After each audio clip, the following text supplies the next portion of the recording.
Hey y'all, what's up? Welcome or welcome back to my channel. My name is Derica and you are watching Shelf Love with D. Hey, hi, hello, happy Friday. Today's video is going to be a quick vlog. I'm just coming on here to share some books that I've got with you guys. And I've also noticed that I enjoy these shorter videos. I'm not sure about how the viewer likes the shorter videos, but the shorter ones are more fun for me to edit, and for some reason I feel less pressure.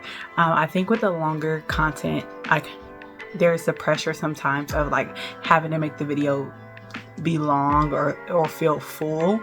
And with these shorter ones, I can just get, straight to the point, hop on here, hop off, and we still can have lots of fun and engagement with each other. So nevertheless, it's always a good time over here. And yes, I am watching my own vlogs. I honestly, before today, never watched my vlogs, or at least not all the way through. However, it was on Instagram. Who was it? I want to say it was Kayla.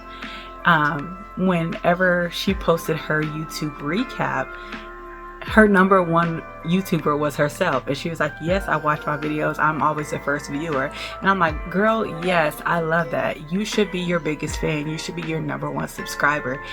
You should believe in yourself. Like, if nobody supports you, nobody believes in you, nobody watches you, you got to show up for you. And so I should be my biggest fan. Like, I got to stop sleeping on myself. I'm a new channel, but there's people for everybody, and I'm just so happy that my people are finding me.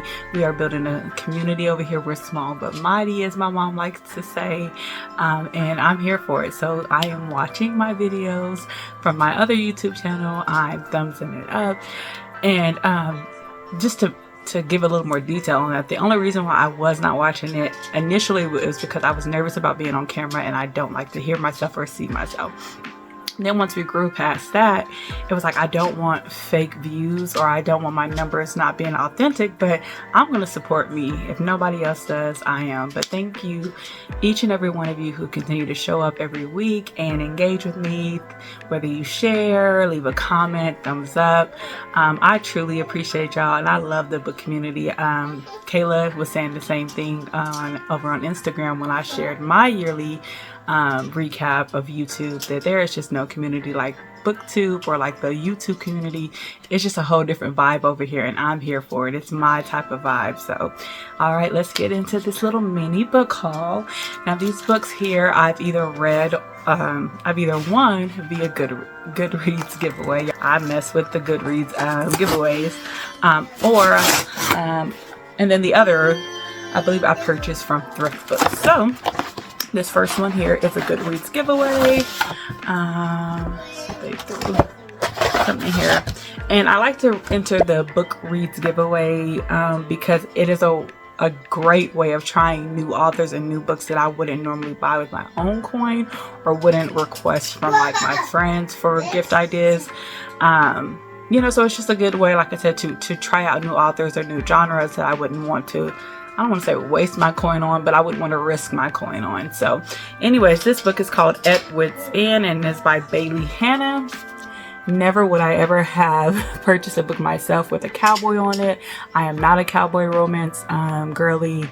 I did not, for that reason, that's why I didn't really enjoy, I think it was Bitter Sweet Tea, some book club read we had with the official chapter chat. I'll put that on the screen because I cannot remember it, but I did not enjoy that book because it was heavily a cowboy romance, and I'm just not one of those girls. No shade to anybody who is, but I'm like, maybe it just wasn't that book. I don't like to write off something without giving it a try or two or three before making that final decision. So when this one came up, I was like, let me enter this. What will it hurt? If nothing else, I can bless somebody else with it in the little free library. So it says here, a single mom struggling to raise her rebellious son finds unexpected support in a kind-hearted cowboy in this spicy romance from the author of Seeing Red and Change of Heart. Whitney Hart is quite simply overwhelmed. She's struggling to raise her 10-year-old son, Jonas. Her ex-boyfriend only seems to come around and help to take care of his son when he's single, and hoping they'll get back together. With Jonas acting out more than ever, Whit realizes she needs more help keeping an eye on him over the summer vacation. enters Colt, a fun-loving cowboy who is tasked with giving Jonas work to do around the ranch to keep him busy. In Colt, Jonas finds a mentor, a male role model for the first time in his life. Oh, I love that. And in Jonas, Colt discovers a friendship that brings a new kind of joy into his life. Colt and Whit slowly develop a friendship of their own through a shared concern for Jonas, and over the course of the summer, it begins to spark into something more. The attraction and chemistry between them are hard to ignore, but Whit's insecurities and hesitation to trust men cause her to pull away. As miscommunication gives way to understanding, oh, I hate a miscommunication trope, but we're going to give it a try. The two will discover that sometimes you have to first be broken before you can become whole. And that there's no way to create, and that there's no way, no one way to create a family. I love that, especially as a girly of a blended family. Even though my husband is amazing, God outdid himself with him.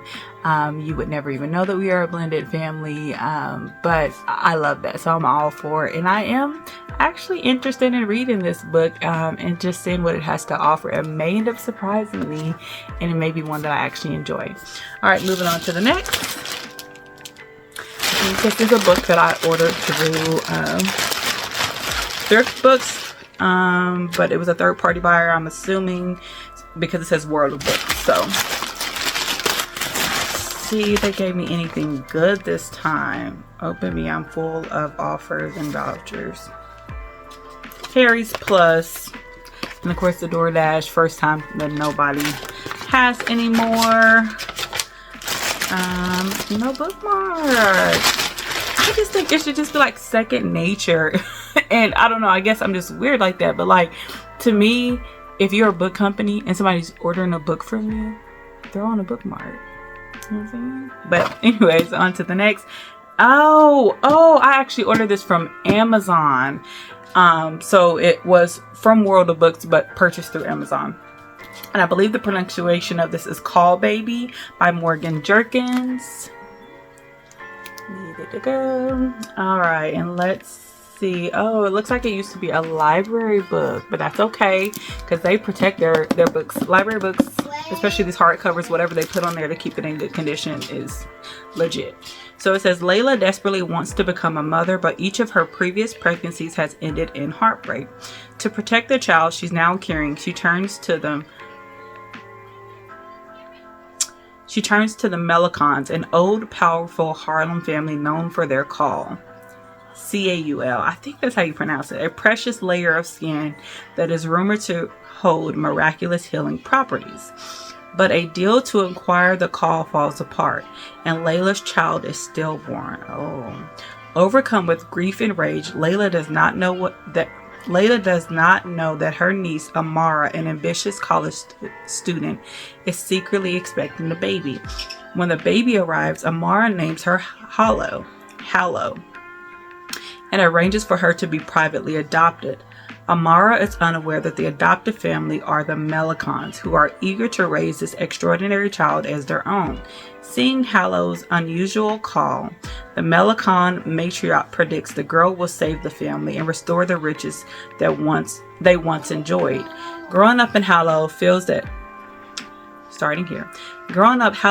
something in her life is not right. Did Josephine, the woman she calls mother, really bring her into the world?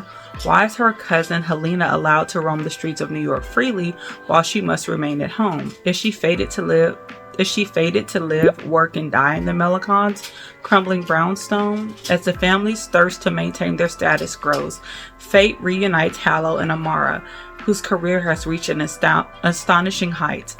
Now mother and daughter must decide where their true allegiances lie. So we'll stop there. It's a little confusing for me. I'm not really sure if I understood the premise or what the story is about.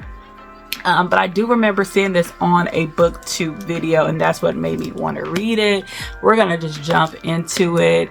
I believe this is Morgan Jerkins. I'm not really familiar with her. She's a Black author, so that was probably another read. I probably got this from like Lex Reed's channel, but we're here for it. We want all the OGs and we want the newbies as well. All right, moving on to the next. And this is from Thriftbooks.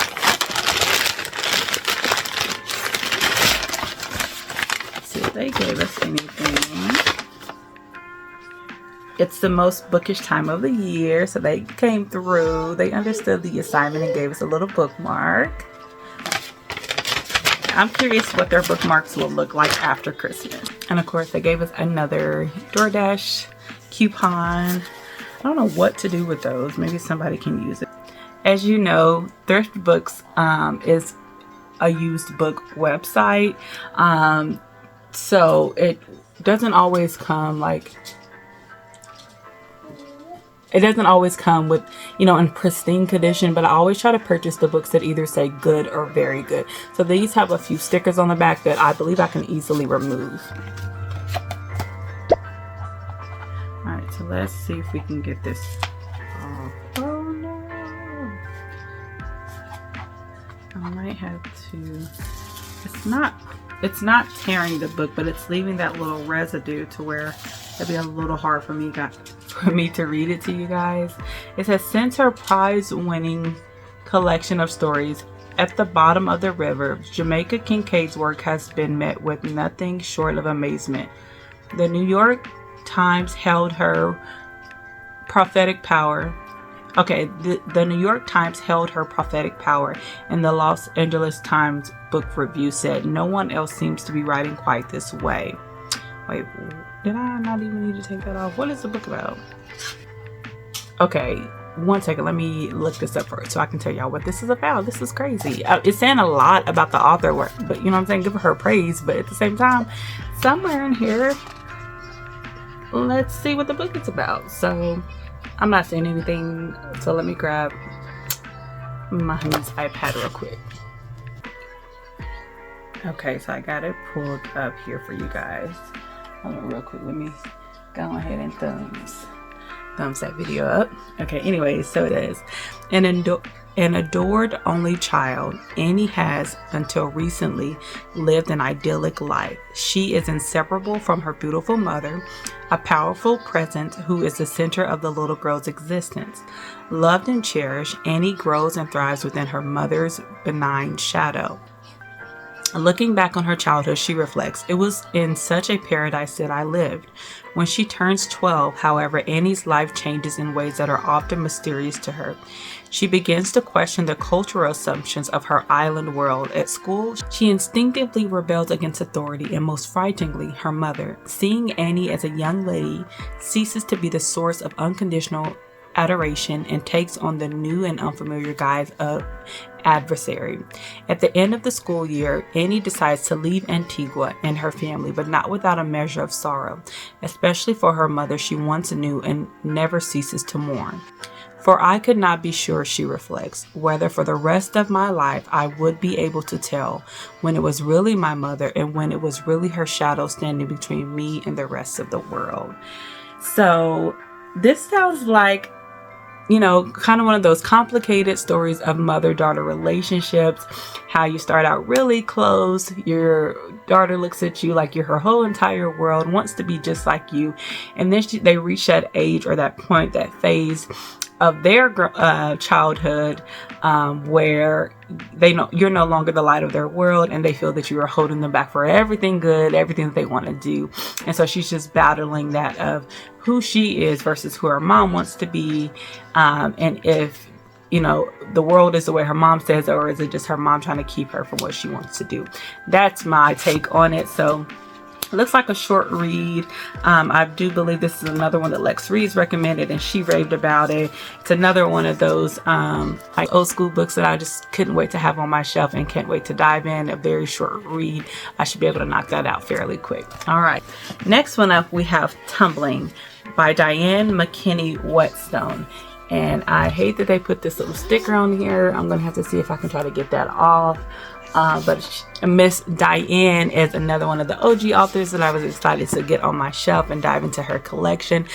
She is not one that I personally read back in the day, but I'm just curious and interested in reading all of them as much as I can, and just see who I do like and become familiar with all of them, and, you know their names whenever they come up in their work. So it says, on the weekend, the blocks came to life, and the music flowed like bubbly, and brown faces laughed for real.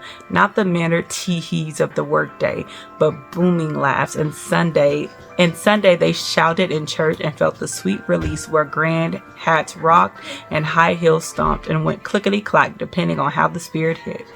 In her deeply textured debut novel, oh, this is her debut novel? Diane McKinney Whetstone evokes the feel and rhythm of close-knit African-American community set in South Philadelphia during the 1940s and 1950s. Tumbling combines the mood of an urban community with the vitality of its inhabitants to tell a story in which the sorrow and joy come in equal measure. One unconventional couple is at the heart of the novel. Herbie and Noon care deeply for each other, but have been unable to consummate their marriage because of a vicious sexual attack in Noon's past. So while Noon finds comfort and solace in her church, club hopping Herbie finds friendship and sexual gratification with a jazz singer named Ethel. Unexpectedly, Herbie and Noon are blessed with daughters when, on 2 separate occasions, children are left on their doorstep. On the advice of the community, they take the children into their home where the girls become inseparable, as if blood sisters. When a devastating city proposal threatens to put a road through the area, the community must pull together to avoid being torn apart. On the advice of the community, they take the children into their home where the girls become inseparable, as if blood sisters. All right, so that's all I'm going to read of that. It is kind of lengthy, and I don't like to go into books knowing too much about them. All I know is she's an OG, and I'm going to read her. And I may love the story, and I may not, but I gave it a try. And if I don't, there's always other people that would possibly love and enjoy it, and I would just bless someone else within the little free library. So with that being said, that is all the books that I've won or purchased. I will just kind of let you guys know real quick what I'm currently reading. I just checked these out from the library. One of them is The Kitchen House by Kathleen Grissom, and then the other is Broken Country by Claire Leslie Hall. I can't remember where I got this book from. It was circulating on somebody's TBR, BookTube video, Bookstagram, and it sounded like something really interesting that I want to read. I'm not going to dive too much into it because I will talk about it in another video. Let me see. One second. I can at least read the synopsis for you guys. It's a dang sticker on the back. Let me look it up. Hold on. Okay, so I got it pulled up here. It said, orphaned during her passage from Ireland, young white Lavinia arrives on the steps of the kitchen house and is placed as an indentured servant under the care of Belle, the master's illegitimate slave daughter. Lavinia learns to cook, clean, and serve food while guided by the quiet strength and love of her new family. In time, Lavinia is accepted into the world of the big house, caring for the master's opium-addicted wife and befriended his dangerous yet protective son. She attempts to straddle the worlds of the kitchen and the big house, but her skin color will forever set her apart from Belle and the other slaves. Through the unique eyes of Lavinia and Belle, Grissom's debut novel unfolds in a heartbreaking and ultimately hopeful story of class, race, dignity, deep buried secrets, and familiar bonds. So that sounds good. A different little spin. It's the white girl being brought into the house, house as a slave. And then she gets moved up into the big house, and I can see her being torn between now she's in the big house and mixing and mingling with the white folk. I'm assuming the people are white, and then also still trying to go back to the kitchen and like, I'm still one of y'all. So anyway, it sounds pretty interesting, I thought. And then of course I know y'all have seen Broken Country floating around. Bookmark by Aaliyah has pushed me to read this. She said it was slow, so if you're expecting something exciting and all this and that, this is not it, she said, but it is a good book. So I'm like, that's worth a try. Let's go for it. It says Beth and her gentle, kind husband are happily married, but their relationship relies on the past staying buried. But when Beth's brother-in-law shoots a dog going after their sheep, Beth doesn't realize that the gunshot would alter the course of their lives, for the dog belonged to none other than Gabriel Wolf, the man Beth loved as a teenager, the man who broke her heart years ago. As Beth is pulled back into Gabriel's life, tensions around the village rise and dangerous secrets and jealousies from the past resurface, this time with deadly consequences. Beth is forced to make a choice between the woman she once was and who she wants to become. This sounds good. I'm going into it remembering it's not all exciting, it's not a fast-paced read, but it is a good read, says my girl, bookmarked by Aaliyah. All right, y'all, well, that is it. That is all. Thank y'all so much for hanging out with me. I just want to remind you guys that if you have any book recommendations, some people was feeling the pressure by me saying only one. So if you have 2, 3, go ahead and drop it down in the comments of any book that you buy, or a book by any author that is your favorite author, or if you have a book that is your favorite book, please drop it down in the comments for me. Like I said, I'm wanting to start a series reading books that you guys recommend, just to see, do we have the same book taste? I can also be introduced to new genres and authors that I knew nothing about, or ones that I kind of stayed away from because I just didn't think it was my type of thing.